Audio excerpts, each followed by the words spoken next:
They once worked together a long time ago. They're not friends now. They don't like each other. And yeah, 50 has taken every shot, especially when Diddy has been on a documentary. I think a lot of people thought that he was just joking around. It turns out he's not. So this is actually a real project that's being made under his G-Unit move. Christian Combs may have just handed federal investigators exactly what they needed to permanently sink his father's case. What started as a simple feud, a son publicly defending his jailed dad against a rival's Netflix takedown, quickly spiraled into something far more serious the moment he spoke out. According to sources inside the U.S. Attorney's office, his now-deleted threat aimed at 50 Cent wasn't just reckless online drama. It allegedly violated the strict conditions tied to Diddy's appeal monitoring, prompting prosecutors to quietly begin drafting subpoenas for the Combs family's private messages and communications. The tweet went live at 3:47 a.m. on December 18th, the exact day Zeus Network announced the brothers Docusery's response, raising suspicions about timing. And within hours, legal analysts were dissecting the baby's mother line, calling it either a coded confession or a sloppy attempt to provoke a reaction. Then 50 Cent's camp escalated fast, firing back with hard evidence, a looming $40 million defamation warning, leaked text messages showing Christian's own manager urging him to back down, and a chilling screenshot of Diddy's prison call log, with one highlighted call from the night before, turning what looked like social media trash talk into a potential with the series, with the film? I mean, I think the intention is to give a more full-bodied experience to what happened, you know, from the people that agreed to sit down and to participate. And I feel like the film asks a lot of questions, you know, maybe more questions are asked than answers given. And the problem isn't just the threat, it's the timing. Diddy's entire appeal rests on claims of prosecutorial misconduct. Yet his own son may have just handed the FBI a brand new lead that looks dangerously close to witness tampering. At the worst possible moment, Christian's actions shifted the narrative from victimhood to suspicion, undermining months of legal strategy in a single night. Meanwhile, the prison quietly adjusted Diddy's projected release date by 9 days with no public explanation, a sudden change that only deepened the uncertainty surrounding his case.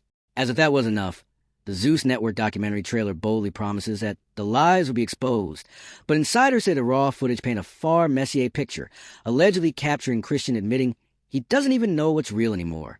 Now, the situation feels less like damage control and more like quiet panic, because the real question isn't whether Diddy's team is scrambling behind closed doors. It's what they're trying to clean up before the subpoenas finally arrive. If I didn't say anything, you would interpret it as the hip-hop is fine with his behaviors. There's no one else being vocal. So you would look at it and just say, because that mind your business, or let me not say nothing about nothing, or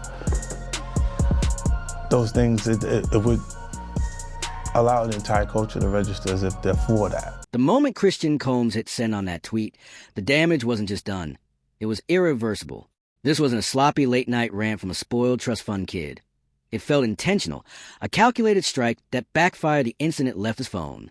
Posted at 3:47 a.m. on December 18th, the message read like a threat dressed up as bravado, a direct promise to confront 50 Cent physically, sealed with language that doesn't just invite clapbacks, it invites subpoenas. Within 90 minutes, the tweet disappeared. But screenshots had already circulated through group chats, legal circles, and onto the desks of at least 2 federal prosecutors still monitoring Diddy's appeal. What makes it worse than a typical rap feud misfire is the context. Christian wasn't simply defending his father. He was reacting to a Netflix documentary that used Diddy's own private footage to dismantle his public image, and with one poorly worded threat he may have handed investigators a fresh angle to pursue.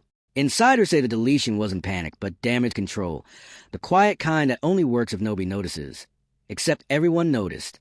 The timing couldn't be worse, either, with Diddy's legal team arguing for months that his convictions stem from prosecutorial overreach and mishandled evidence.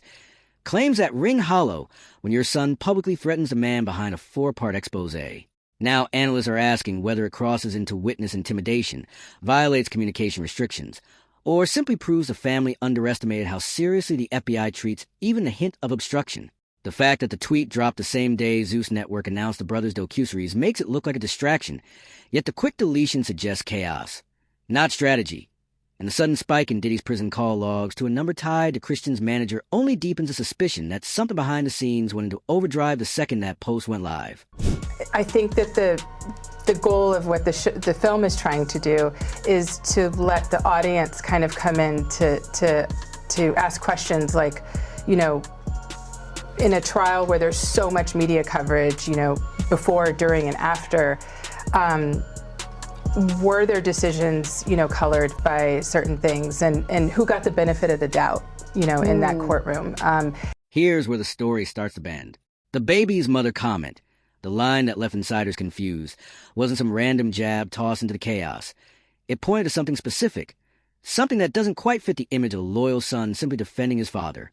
Industry sources say 50 Cent's team flagged it immediately, reading it either as a desperate attempt to provoke a reaction or an accidental slip, suggesting there's more to the story than anyone's admitting. And context matters, because this is the same family already facing 2 active lawsuits involving Christian and his brother Justin, both accused of behavior eerily similar to the allegations that have haunted their father for years. The timing of everything, the tweet, the quick deletion, the docuseries announcement, feels less like coincidence and more like mismatched puzzle pieces that only make sense if someone isn't telling the truth. Then there's the silence from Diddy's camp, which doesn't feel strategic so much as frantic damage control. What's being whispered now is that Christian's outburst wasn't purely emotional. It may have been directed. The night before the tweet, Diddy reportedly placed an 18-minute collect call from federal prison to a burner phone, later linked to someone in his inner circle, and while no one knows what was said, the timing is hard to ignore. It raises the unsettling possibility that this wasn't a son acting alone, but a move with fingerprints all over it. The only question is whose. For years, Diddy's team carefully shaped Christian as a level-headed heir, the composed one who could steer the family through crisis. So why did he suddenly look like the weakest link when it mattered most? The answer might be hiding in the Zeus documentary trailer itself, where he watches footage of his father's trial with a blank stare and quietly admits, "I don't even know what's real anymore," a line that doesn't sound like control or confidence, but like someone who's been handed a script for so long he no longer recognizes his own voice. Yeah, this is a real issue. And I think Diddy's lawyers are right when you're talking about somebody who's not, you know, supposed to not be able to be accessed in this way. And that's super scary. If he, in fact, woke up with a knife to his throat, I mean, that's friggin' terrible. And then there's a prison release date. 9 days quietly shaved off Diddy's sentence with no public explanation, right as his son's tweet threatens to blow up the entire appeal. Coincidence? Maybe, but the Federal Bureau of Prisons isn't saying a word. And people who handle high-profile inmates know reductions like that rarely happen without strings attached, good behavior, cooperation, or sometimes a deal the public hasn't been told about. What makes it more suspicious is that the adjustment was filed the same week Christian's tweet went viral, almost like the family suddenly needed a small victory to soften the storm gathering around them. But if Diddy's team was truly in control of the narrative, why put Christian, someone with no legal background or crisis management experience, front and center as the face of their response?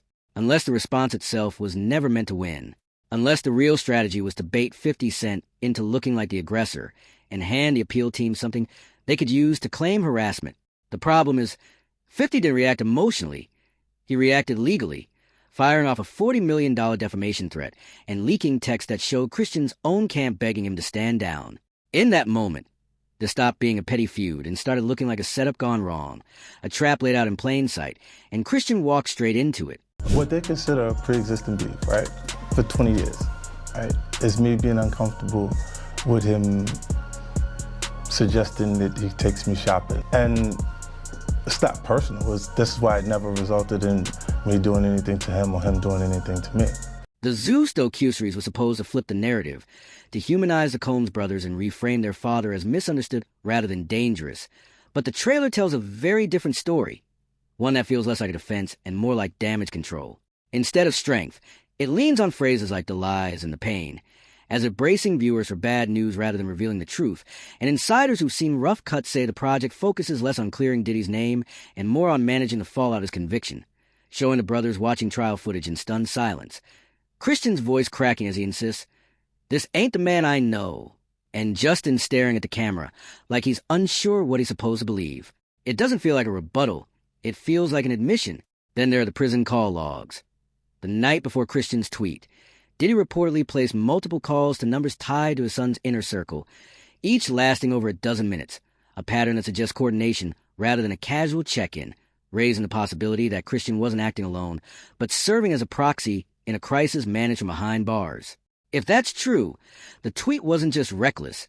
It may have been strategic, even sacrificial, tied to the appeal, the documentary rollout, or something bigger still hidden. Since then, the silence has been deafening. No posts, no statements, no interviews, publicists and lawyers, suddenly quiet. Even 50 Cent's camp going still, which doesn't look like resolution, but like people bracing for impact. And when you step back, the pattern becomes hard to ignore. A son acting out of character, a father directing moves from prison, a documentary that feels like spin, a family retreating from view. Less a feud and more the outline of a cover-up or a collapse. For long-time observers, this chaos isn't new but familiar, echoing the same old playbook of denial, aggression, and last-minute image control that surfaced during past scandals. Only now the sons aren't bystanders but participants, and their missteps are harder to hide. Lawsuits, allegations, old incidents resurfacing.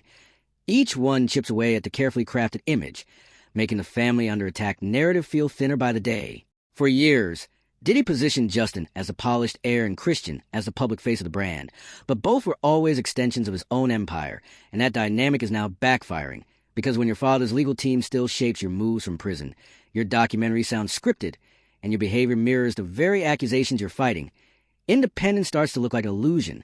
And if investigators begin treating Christian's outbursts not as personal mistakes, but as extensions of Diddy's strategy, then it's not just the appeal on the line. It's the entire family's credibility.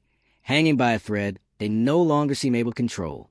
People know about this very public, long-standing feud that you've had with Sean Combs. So what brought you to this project? Well, I just want to make really hit television. I like the idea of it being exciting, and I picked this project and started working on it about 5 months before I found Alex. And I know that she has the artistic integrity that it would take to make it a great. The most damning part of the story isn't the tweet itself. It's the silence that followed. For decades, Diddy's team has perfected the art of the counterattack, always ready with statements, leaks, or friendly media whispers to control the narrative. Yet this time there's nothing but quiet, and that absence feels louder than any denial. Behind the scenes, though, sources say the legal team is scrambling to contain the fallout from Christian's baby's mother comment, a line now being dissected in legal circles as either a careless slip or a deliberate signal. And either way, the kind of remark that doesn't just attract scrutiny, but demands it.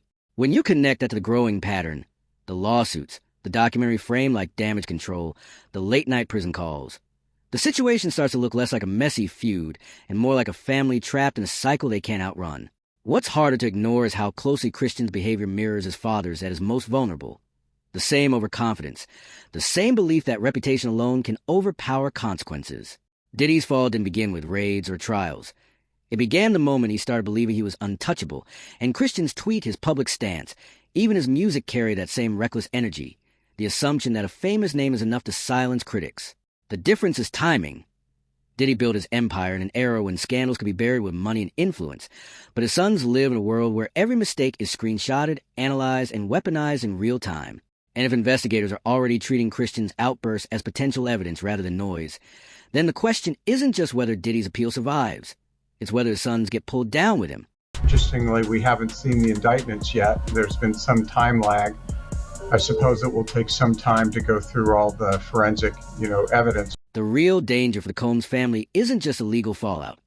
It's the creeping realization that they're no longer controlling the story. For years, Diddy's team operated like master puppeteers, shaping narratives, turning scandals into comebacks, and reframing accusations as sympathy plays. But the Netflix documentary cracked that formula wide open. It didn't just spotlight alleged misconduct. It exposed the machinery behind the cover-ups, the tactics used to silence, spin, and suppress. And now, with Christian's late-night tweet and the Zusto Cusery's shaky, almost offensive framing, they seem to be repeating the same old moves, only this time the stakes are higher and the public isn't buying it. The attempt to sell this as a story of loyalty and resilience feels hollow, because people are seeing the pattern. A father who refuses to relinquish control, sons who don't know how to function without his direction, and a legal strategy that looks less like a master plan and more like a house of cards swaying in the wind. What's most telling is what no one is saying. The silence around the baby's mother comment, the late-night prison calls, the unexplained adjustment to Diddy's release date. Details that feel less like coincidences and more like distractions from something bigger lurking beneath the surface. None of it quite adds up unless there's a missing piece we haven't seen yet. And if investigators are already connecting those dots, the family may be running out of time to rewrite the narrative. Because when your own son becomes the weakest link in your defense, it's not just an appeal at risk, it's the entire legacy. And maybe that's the most unsettling part. This doesn't feel like the end of the drama, but the start of something worse. A moment where the usual tricks no longer work, and even the people who once cleaned up every mess seem to be stepping back. Christian's outburst wasn't just a mistake. It felt like a signal flare. And now the question isn't whether the family can survive it, but what they're willing to sacrifice trying to. If the tweet was coordinated, who called the shot? If the documentary is their version of the truth, why does it sound like a confession? And if the FBI is already treating this like a pattern instead of coincidence, what else is about to surface? One thing's clear. This story is far from over, and whatever happens next could change everything.